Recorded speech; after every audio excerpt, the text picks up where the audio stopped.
Here we go. Oh man, look at that. I think we're live. I think I forgot to update the thumbnail for this live stream though, so we're gonna update it right now. Look at that, we're updated. All right, excellent. Thank you guys for joining me. Hello, this is yet another lunch live stream. Here, this is numbered 75. I can't believe I've been doing this. 75 lunches in front of this camera. I hope you guys are doing well. I'm hanging out at home, working from home. Today, I have a big bag of chirps. I saw this at the store, and I was like, I can't pass this up. Anything that says eat bugs on the front, I was like, yeah, okay, I'll give it a shot. Why not?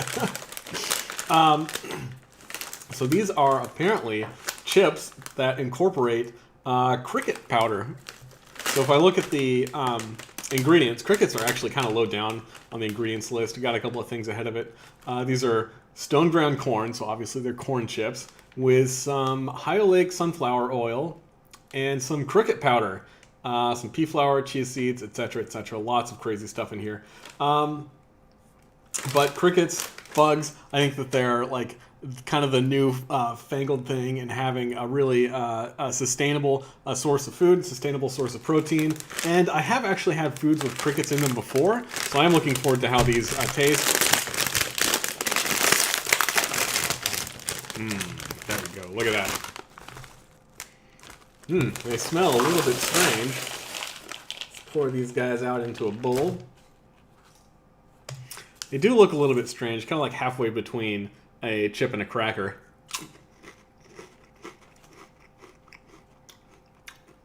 Interesting, interesting. Now these are cheddar flavored. Okay, so they do have like whey and cheddar seasoning made with milk. So it's not like these are completely free of cheddar and full of strange artificial flavoring, stuff like that. Unfortunately, not a ton of cheddar flavor in these. These are nice and crisp though. I think that if people got over like the ick factor of eating bugs, crickets would actually not be too bad for people to eat. The flavor of crickets, roasted crickets, is actually like halfway between a peanut and a mushroom. A little bit earthy, really like a little bit funky, but it's not super bad. I think that if people like got over the weirdness factor of just it being an insect, it wouldn't actually be that bad for most folks to eat crickets. Yeah, not too bad though. I will say that I think it's some kind of misleading information on the front of this bag. See if you folks can see that. 20 grams of protein. And then right underneath it, in like really small letters, it says per bag. 4 grams per serving. So this is definitely not a low-calorie food. Definitely not like a super high protein food. But it does have a little bit of protein in it. It does have some interesting like micronutrients in it. Some vitamins, some minerals, stuff like that. So it is kind of cool to see that, you can get snacks just at a regular grocery store. I got these at a regular Kroger grocery store. Nothing super fancy. Didn't go to a health food store or anything crazy like that. Yeah, and you can buy like interesting things like that. They do not taste at all like cheddar, though. I don't taste a hint of cheesiness in these. They just kind of like taste like, I don't know, it's hard to describe. It does have a little bit of that funkiness coming through of the crickets and the cricket powder. But yeah, they're not bad. Nice and salty. Nice texture. I like them. All right. So thank you guys for hanging out with me today on this lunch live stream. A nice diversion in the day. I hope you guys sitting down with a good snack for yourself. As per usual, this is, like I've said in the past, this is like Zen and the art of competitive eating, where I'm probably not even going to talk about competitive eating too much. And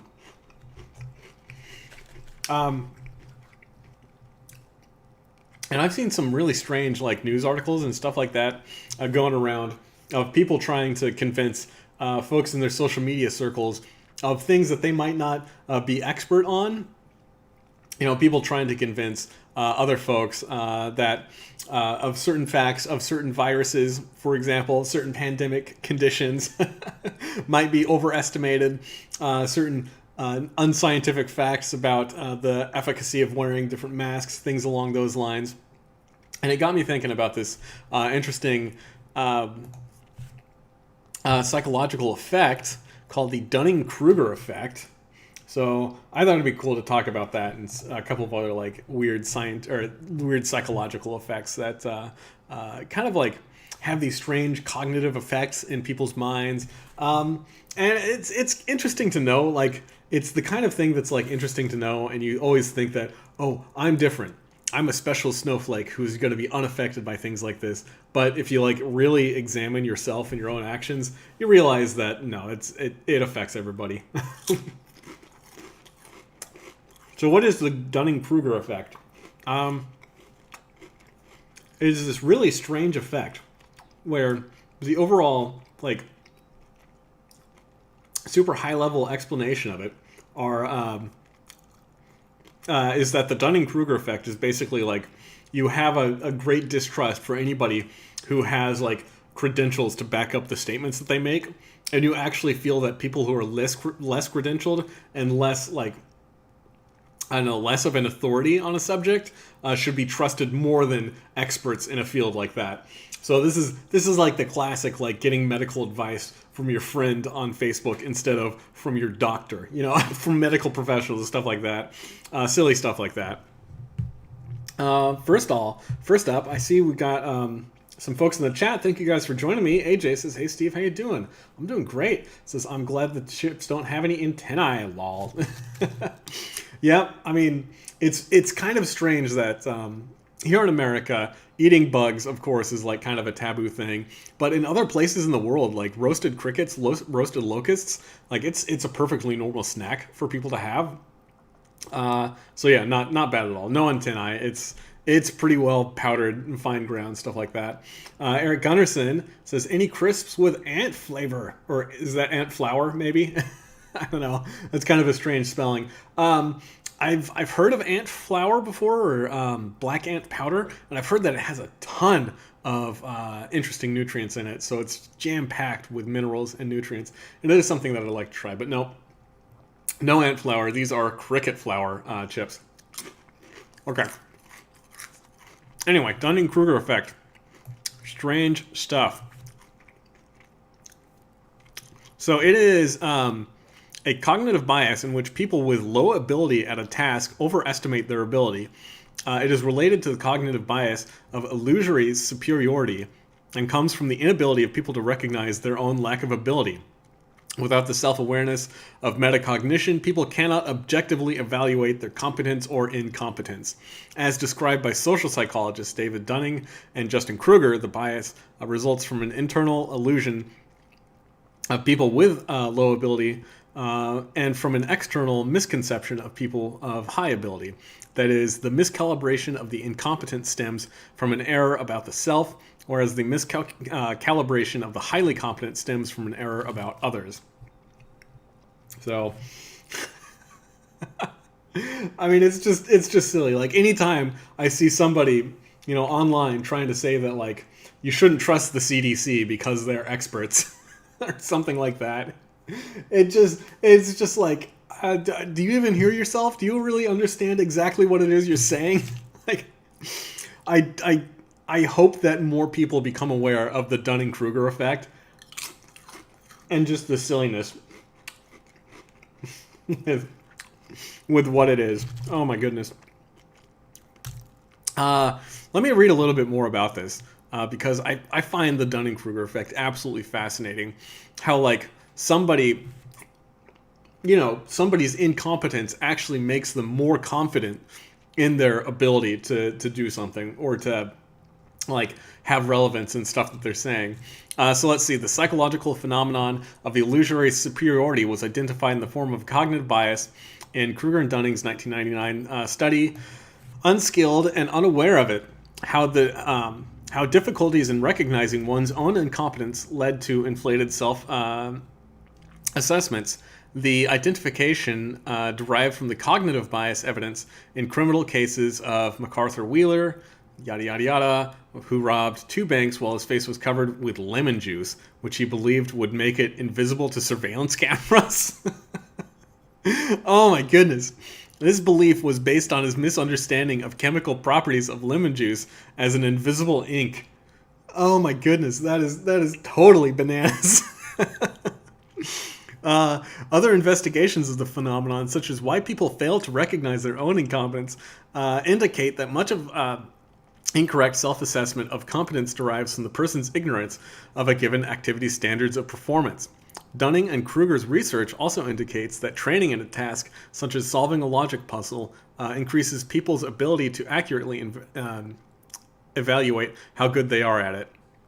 I think that is a very interesting point right there. Most people don't realize that to become an expert at any field requires a ton of work. Most folks think that there's some innate ability in people who are expert in a lot of fields. And I got to tell you, that is 100% wrong. That is totally incorrect. I'm really good at mathematics, at fast math, at working with numbers, things like that. It's inherent to something it's inherent to being an engineer, basically. And a lot of people come up to me and say that I must have some natural ability to be good with numbers and to be familiar with them and be comfortable with working with mathematical formulas and stuff like that. And that's total BS.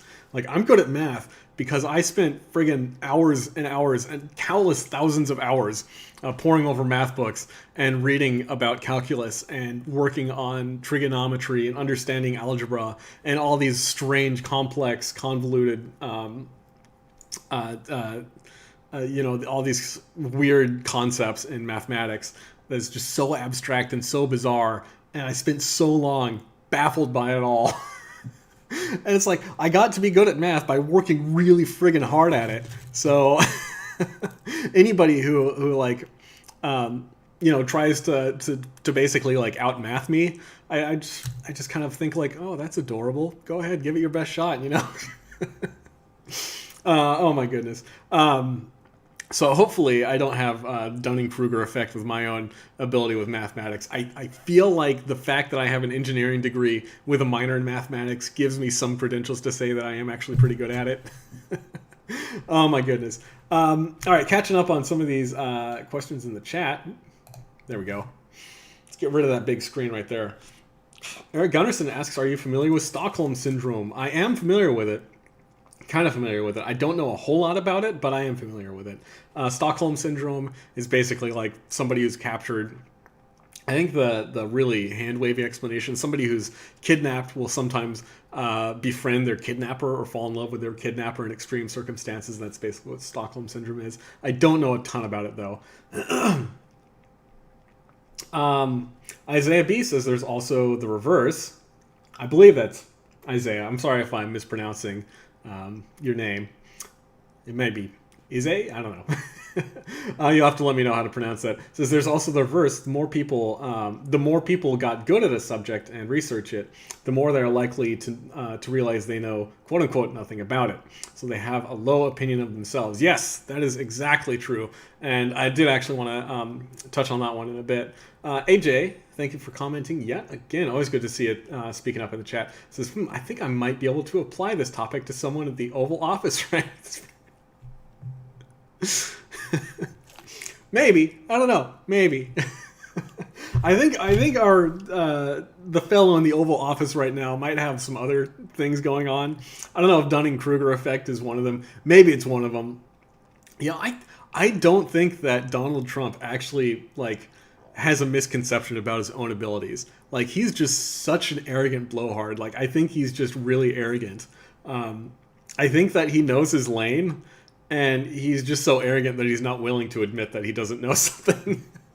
That's not the right word. Maybe narcissistic, something like that. He definitely has some narcissistic personality disorders.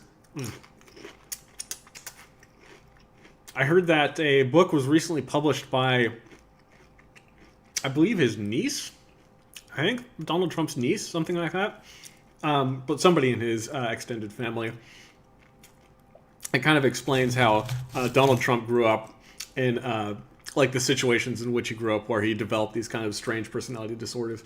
So I do want to look at what that is. I don't have the title of the book. I just heard it on the Joe Rogan podcast this morning when I was listening to it. So it is something that I definitely want to check out. Moreover, Mr. B, Mr. or Mrs. B, I'm not going to assume your gender, spoke up in the comments about the reverse of the Dunning-Kruger effect, and that, in fact, is called Impostor Syndrome. Now, Impostor Syndrome is this idea where a lot of people underestimate their ability to, underestimate their own abilities. And this is something that, of course, I've seen it myself a lot. I see it a whole lot as an engineer. I see it a whole lot in people who first join up at Microsoft. And in fact, it's a very well-known phenomenon at larger companies like Microsoft, like Google, and these tech companies, where when people first get hired into a company, like they understand that they know almost nothing about their competency level in the job. So they have a good understanding that they need to be there to learn, and they're basically not going to contribute anything for the first like couple of months, sometimes even, that they're in a job. And as they get more comfortable with things, they feel a little bit more competent. And then around the 6-month mark, like it's so incredible that this has happened to almost everybody that I've seen join my teams at Microsoft. At around the 6-month mark, all of a sudden they've got this super low opinion of themselves. Or like, I don't know anything. I'm not contributing anything to this team. It's crazy. But of course, the opposite of true. That is the opposite of that is true. This is like about 6 months in is when you see team members first getting into their stride, first really being a contributing member to the teams that they join. Hopefully, I kind of missed some of that with this newest team that I'm a part of. I feel like I was able to hit the ground running a little bit, so hopefully that wasn't the case with me this last go around. But anyway, says this should not be confused with Capra, or maybe that's Capra delusion. I have no idea how imposter syndrome. Oh, I guess that makes sense, because Capra delusion is like mistaking somebody who you should know for somebody else. So I guess it's kind of like another interpretation of an imposter. But imposter syndrome here, very interesting psychological effect. It's actually one of the ones that I think is most fascinating. I think that it's even more interesting. Like Dunning-Kruger effect is kind of a novelty in my opinion. Like it's kind of silly to talk about, but I think imposter syndrome is something that's much more interesting, much more applicable, and much more like practical to really understand and to really see it in yourself. Now, the trick here is to like find the balance between imposter syndrome and Dunning-Kruger syndrome, because if you do overcompensate for imposter syndrome, then you tend to come off as a little bit arrogant, and that's something that of course you do want to avoid. So let's see, imposter syndrome is a psychological pattern in which one doubts one's accomplishments and has the persistent internalized fear of being exposed as a quote-unquote fraud. Despite external evidence of their competence, those experiencing this phenomenon remain convinced they are frauds and do not deserve all that they have achieved. Individuals with an imposterism incorrectly attribute their success to luck. Yes, they attribute their success to lunch. No. They attribute their success to luck or interpret it as a result of deceiving others into thinking that they are more intelligent than they perceive themselves to be. While early research focused on the prevalence among high-achieving women, imposter syndrome has been recognized in both men and women equally.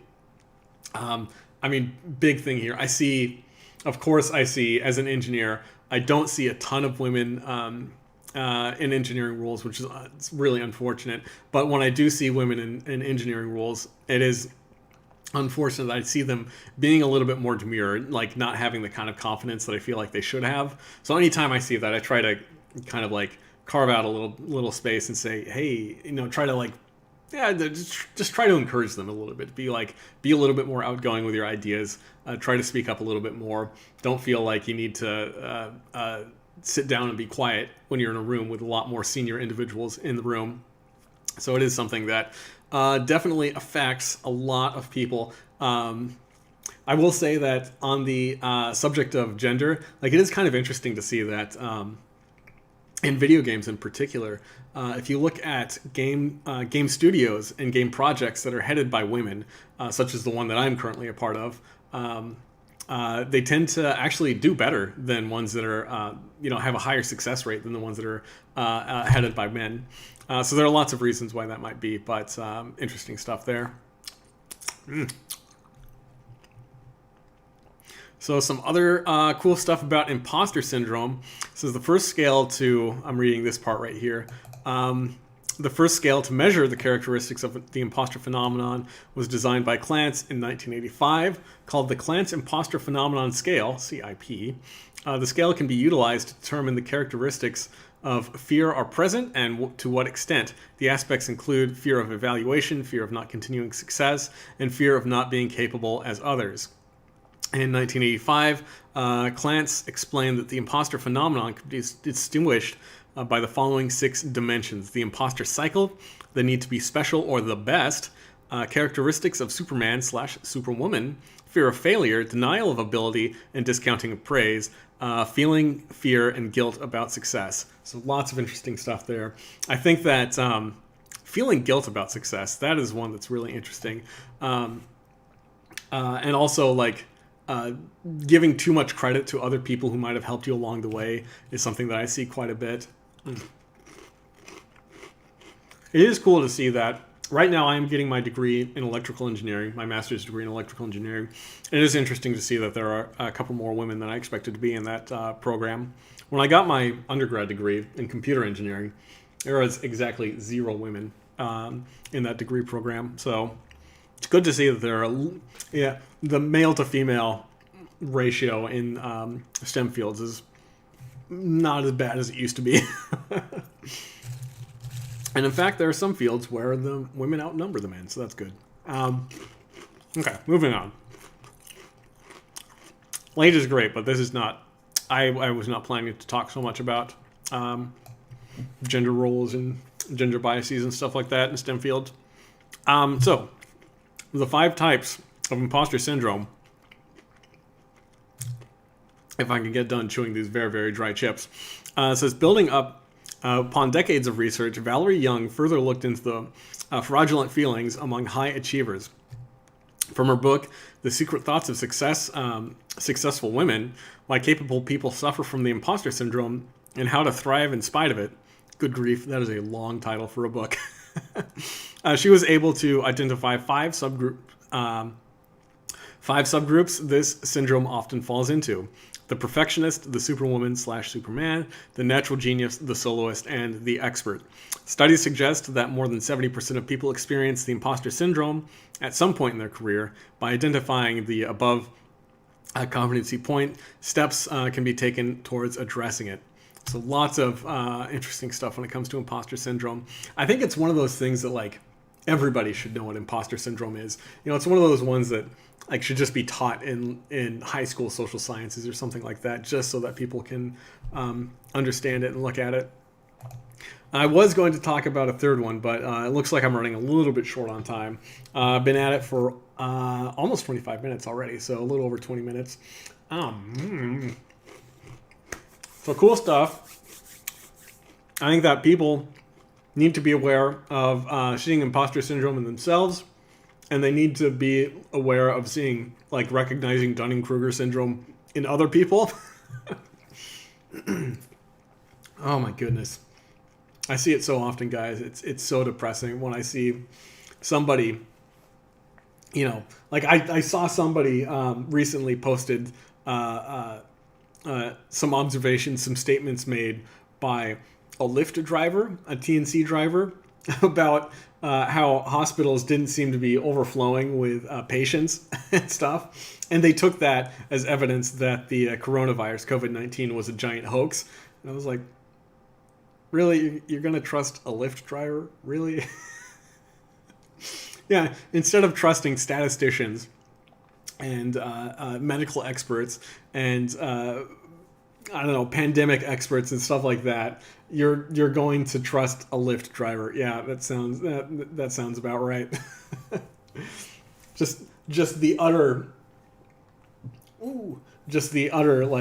epitome of Dunning-Kruger syndrome right there. Oh my goodness. Oh my goodness, guys. It is.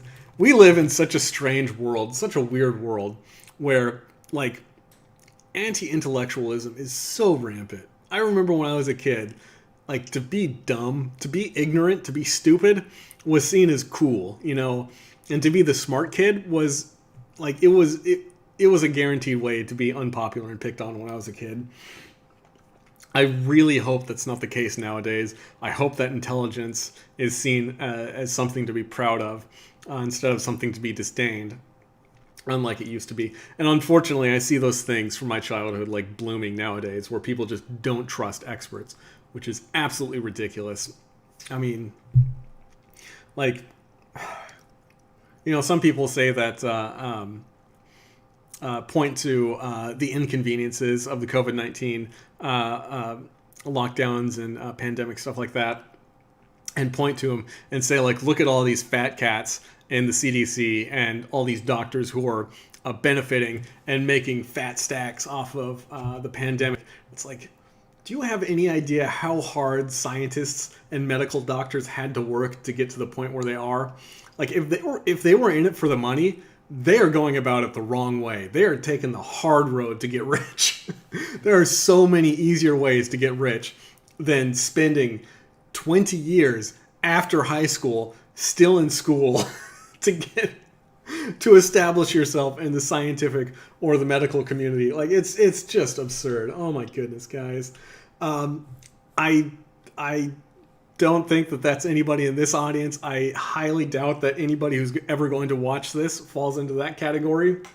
I feel like I've got a pretty level-headed audience. So, oh my goodness. I'm sorry, guys. This is I weep for the nation. I weep for the world. I laugh because it's just so saddened. All right, guys. I think that's going to be it for me. I enjoyed my cricket chips, something very strange, and I enjoyed talking about and looking up some of these interesting psychological effects. I think that psychology is a subject that really fascinates me, so understanding some interesting psychological phenomena and psychological effects, like, it's just something that I find super interesting. So, pardon me. One thing about these chips is they're very dry. It is really drying out my mouth. I should have brought something to drink while I was eating, but I don't. So, as I was going to say, I hope you guys enjoyed the live stream. I hope you guys learned something. I hope you find it a little bit interesting. And if not, I hope you're just entertained by me laughing at myself and eating crickets. All right, guys. Until Friday, peace out. You guys have a good one. Stay safe. Stay happy. Stay vigilant. Stay smart. All those good things. Never stop learning. Learn more about yourself. Learn more about your world. It will only make you a better person. See you guys on Friday.